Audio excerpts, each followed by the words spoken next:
In this WrestleTalk news, a new WWE faction may have been formed at last night's SmackDown taping, a potential spoiler for Tony Khan's announcement on Wednesday, my review of SmackDown, and more. Subscribe and enable notifications to always on for daily wrestling news videos, because for the first time since 2019, we got through an April 15th without mass WWE releases. Thank God. Support WrestleTalk! Last night's SmackDown, which I'll have a review of here shortly, was an episode of television. But elsewhere in the night, there were plans are shifting, moves are making, etc. In the dark match at the taping, LA Knight made his main roster call-up of sorts, with seemingly his new gimmick and direction in tow. LA Knight most recently lost to Walter at NXT Stand and Deliver, and now it looks like his direction on the main roster will be as a manager. For who, you ask? Go on, guess. I'll give you a few seconds. Who do you think he's managing?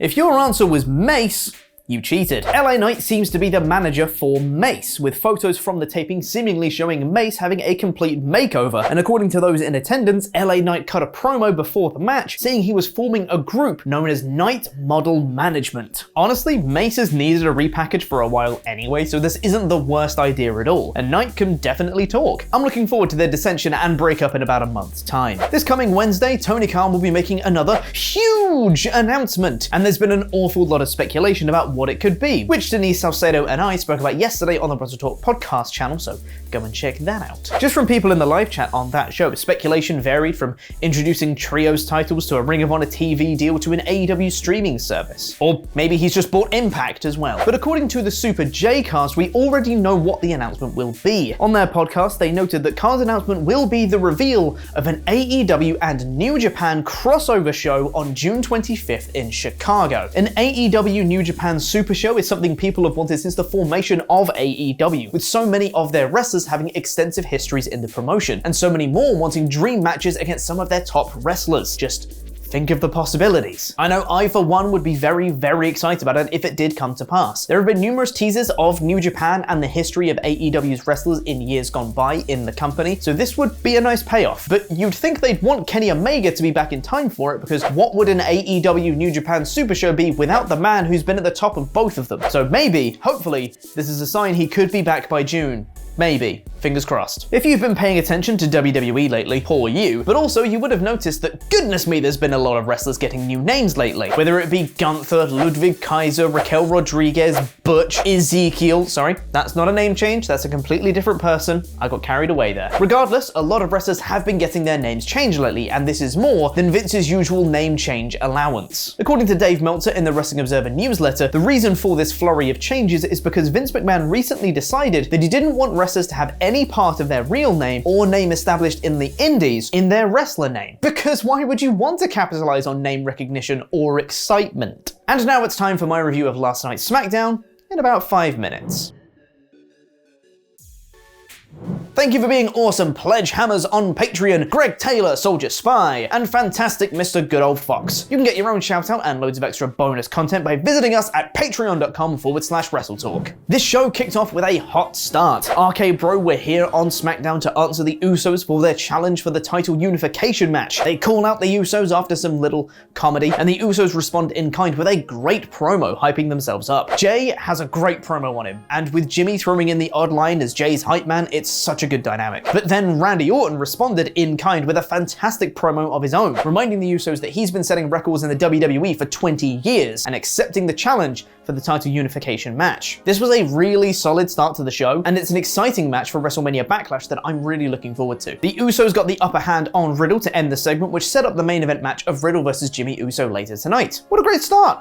I wonder how it will get undermined. So RK Bro go backstage to Adam Pearce and they ask him for the title unification match, which they just accepted. Pearce says, well, as of last Friday, the higher-ups were still deliberating whether to have the match or not, but gives Riddle his main event match against Jimmy Uso. There's a lot to unpack here, and some may call this nitpicking, but when it comes at the cost of making your story not make sense, I wouldn't call it a nitpick. So, who are the higher-ups? What are they deliberating? RK Bro only just accepted the match in the previous segment, so why have they been deliberating before they accepted the match? And if they have been deliberating before, then what does RK Bro accepting the match actually accomplish? So if Charlotte Flair can say no to Ronda Rousey's I Quit match challenge and then the match gets made anyway, it means that RK Bro accepting the Usos challenge means literally nothing because it's the higher-ups that make the matches, which means all the promo segments ultimately have no point. This is of course unless for some reason Randy Orton can just make matches like he did in the main event of Raw this week. Do you see how you get trapped in a logic loop if you just think about this for more than just a few seconds? Do you see why this is bad? Any segment involving Adam Pearce makes absolutely no sense these days. Anyway, glad we're past the storylines being undermined, because now it's time for Rhea Ripley to reunite with Liv Morgan backstage with no fanfare. The story they'd been telling with Morgan while she had to wrestle by herself was a compelling one, but it only works if she's by herself fighting while Ripley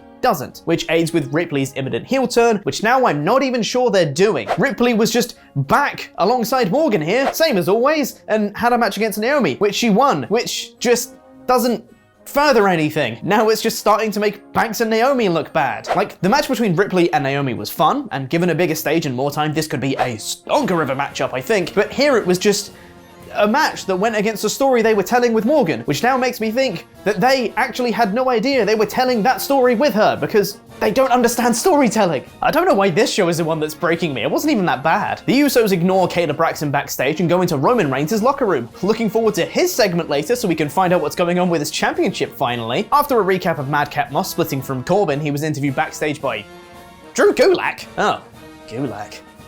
Sorry, bud. And hey, I'll throw my hands up when I'm wrong. I predicted that Moss would be the cookie-cutter, cringy babyface that makes bad jokes, but he acknowledged here that his jokes before were terrible, so that's something. But he then immediately did the Lotharios kiss cam on his butt, so maybe I was still right.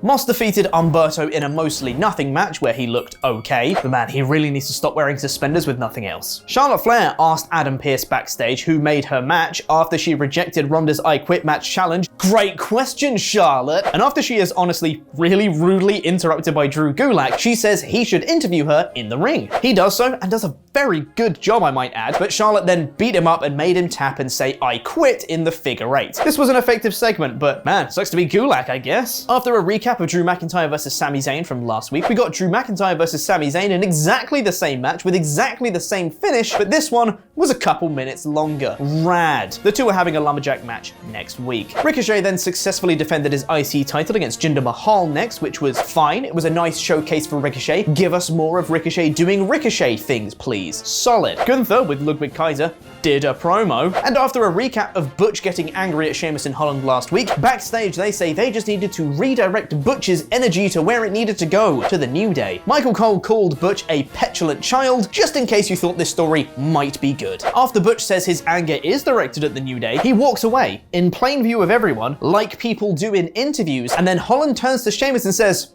"They've lost Butch." How did they, what? He just walked off like he's immediately over there, just off the camera. He's right there. Then they look around like they've lost their wallet and their keys, and then the segment ends. In the next segment, Butch attacks Woods and Kingston, and immediately Sheamus and Holland are there as well. So they didn't lose him, or they did, and then they found him immediately. Really great payoff to that "we lost him" story. When I say that WWE don't know how to tell stories, I do really mean that. Lacey Evans had another emotional chapter of her backstory next, and while I'm really into these promos and Lacey's delivery of them, this week's edition of the red, white, and blue backdrop and the emotional music underneath undercut the actual impact of her words. I think this would have worked significantly better if it was just her talking candidly. But don't worry, there's something much worse immediately after. As after Lacey pours her heart out about the abuse she suffered from her father, his struggles with addiction, and how she coped with that in her life, it cuts to Natalya and Shayna Baszler, who scoff at it and sneer. That is some straight up ghoulish behavior right there. They then have a weird interaction with Raquel Gonzalez Rodriguez where Baszler steals her top, but Raquel just like shrugs and smiles at them as they walk off after a really weird handshake. What was all that about? And the main event was Riddle versus Jimmy Uso, which was a fun little match, which Riddle won with a mid-air RKO after Jimmy popped him up, which was very cool. Randy got super animated over the win and was overly animated at ringside through the whole match, and I'm honestly really enjoying earnest babyface Randy Orton right now, which is a sentence I didn't think I'd say, because he's so good at being a natural heel. Also, when they're celebrating after the match, the graphic comes up on the screen that it's RK Bro versus the Usos at WrestleMania Backlash in a title unification match. I'm really glad that that match got made off-screen somewhere at some point, and it didn't pay off with any of the conversation that Adam Pearce had earlier. WWE can't tell stories. This was a mediocre SmackDown. The in-ring wrestling was fun for the most part. There was a lot of baffling backstage segments, but most stories got progressed in some fashion, so that's something. Where was Shinsuke Nakamura and/or Roman Reigns though? We still don't know what Roman's doing with his title, and at this point, I'm really starting to think that WWE have absolutely no idea either. Whether that's because of a potential Roman injury, or they just don't have any plans, I don't know. Either way, this show gets a 2 out of 5. There's no Rampage review today as Tempest was off due to Good Friday. Slacker. But you can get our full thoughts on both Rampage and SmackDown on the WrestleTalk podcast channel later today. Now check out every Ring of Honor World Champion ranked on Parts of Unknown. The Ring of Honor World Champion on their best day should be arguably the best wrestler in the world. For a large amount of the ROH World title history, the names making up this lineage have helped shape the course of pro wrestling in the 2000s. That's a hell of a list. Yes, it's been a Ring of Honor kind of mood around here lately. While we all wait patiently for part 3 of the Rise, Fall, and Rise Again of Ring of Honor, let's take a proper look at each of the men to carry the torch in the honorable ring.